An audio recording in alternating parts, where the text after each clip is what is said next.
Hey, this is Betty Kempa, and I'm an executive career change coach. This is part 3 of my video training series on how to land a job during turbulent times.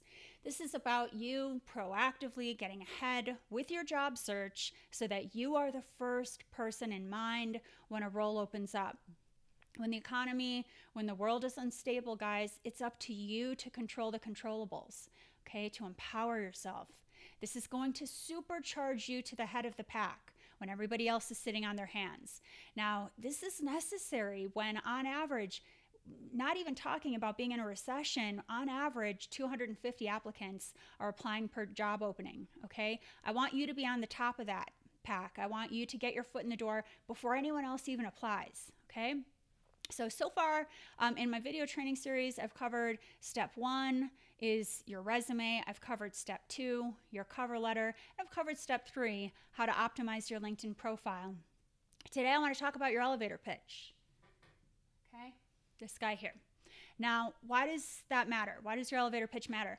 Even if your marketing material is bright and shiny, I know some people will hire resume writers, cover letters, get all that done. If your verbal narrative comes across as clunky, you will miss out on potential job opportunities. Okay, so your elevator pitch, this is going to set the tone for the rest of your professional relationship with that person, if you're networking, or for your interview. So it's really important to have this down. Not only that, it's going to give you confidence. Okay, that's really important. So let's get started.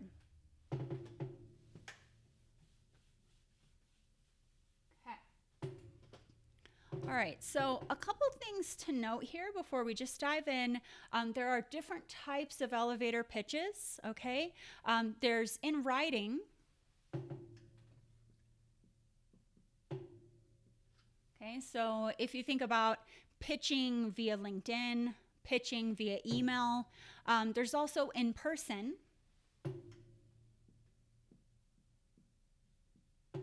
Okay, so obviously, if you're at a networking event, if you're in a job interview, okay, in person, and right now there's virtually. Okay, so virtually, pitching via the phone, pitching while virtually networking, pitching while on a virtual interview. Okay, you get the drift. But what I'm trying to say here is you're going to need to tweak your elevator pitch depending on the situation. And here's the key. I don't want you to sound like you're recording or reciting a speech, okay, or to come off as robotic. I really want you to develop the key points that you're going to hit in your elevator pitch, and then we're going to practice letting it roll off the tongue naturally, okay? So where people also go wrong is, say you're networking with someone and that person asks you, oh, hey, tell me about yourself. And then the answer becomes rambling. And you're starting way too far back in your job history, and then the other party just checks out. Okay, so there's two extremes there, and what we want to do is find the sweet spot. Okay, so not robotic, but not rambling, and most importantly, emphasizing to the other person how you add value.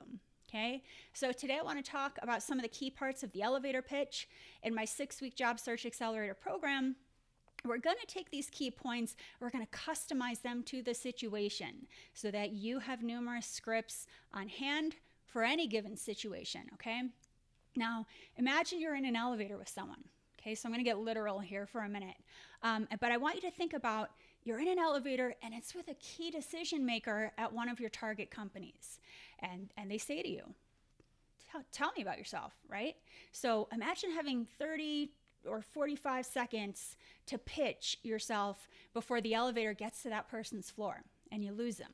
Okay, so your goal here is to get them curious about you so that they want to learn more. Okay, your goal is to ignite a two-way conversation where the other person wants to lean in. Okay, P.S. Know your audience. Okay, tweak and tailor your pitch to your audience, right? Why should they care? What's in it for them? It's different depending on who you're speaking with. Okay, so I want to talk about 3 basic elements of an elevator pitch.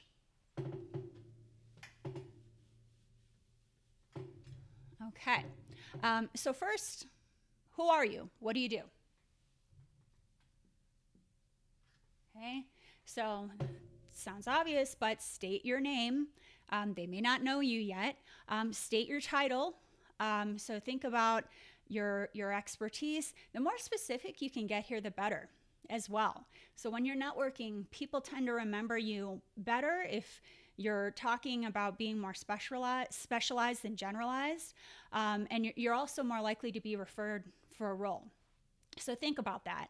And also you can talk about at this point how many years experience you have, okay? Who are you? What do you do? Second, what sets you apart? Okay.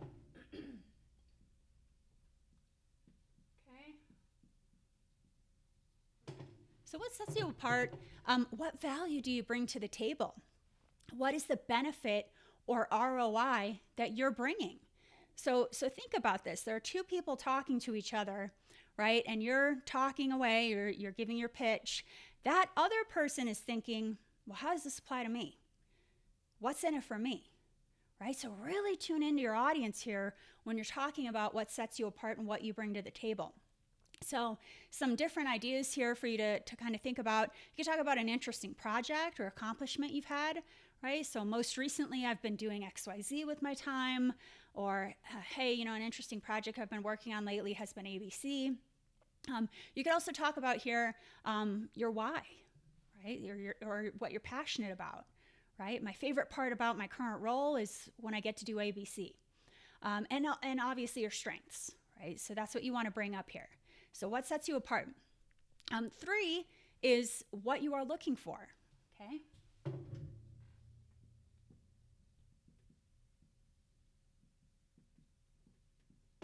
So what you're looking for, not looking for a job, but the specifics.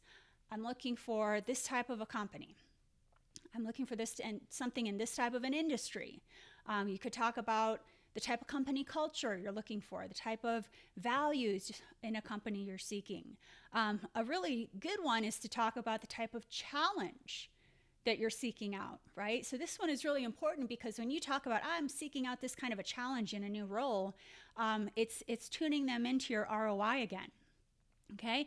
And sometimes what you're looking for is a specific ask for a job opportunity that's relevant to the company of the person that you're speaking with, okay? So you need to be able to rattle this off in a conversational way, right? And after you do so, giving them some space to respond. Now, again, guys, if you join my 6-week job search accelerator program, we are going to work on your specific customized script. We're going to practice this and you're going to get my personalized feedback. I promise you that this is the part that's really golden because it's going to give the person that you're speaking with a strong impression of what you bring to the table, so that you can advance in the process or with that relationship. Okay, guys, now it's time to do the work. If you found this helpful, if you'd like to receive information on my 6-week job search accelerator program, drop info into the comments below or just shoot me a quick DM. So you're going to be receiving a beautiful matching resume and a cover letter template. I'm going to be coaching you through how to effectively update those documents and target those documents. I'm going to be coaching you through how to optimize your LinkedIn page, and you're going to learn how to craft a compelling elevator pitch, deliver that pitch, and very importantly, how to virtually network, how to virtually interview, okay? Last thing, if you sign on by Thursday, April 16th, you will get a bonus training on how to fiercely negotiate what you're worth. So this particular strategy landed one of my clients an additional $15,000 on top of her job offer. You don't want to pass that tool up. All right, guys, see you soon.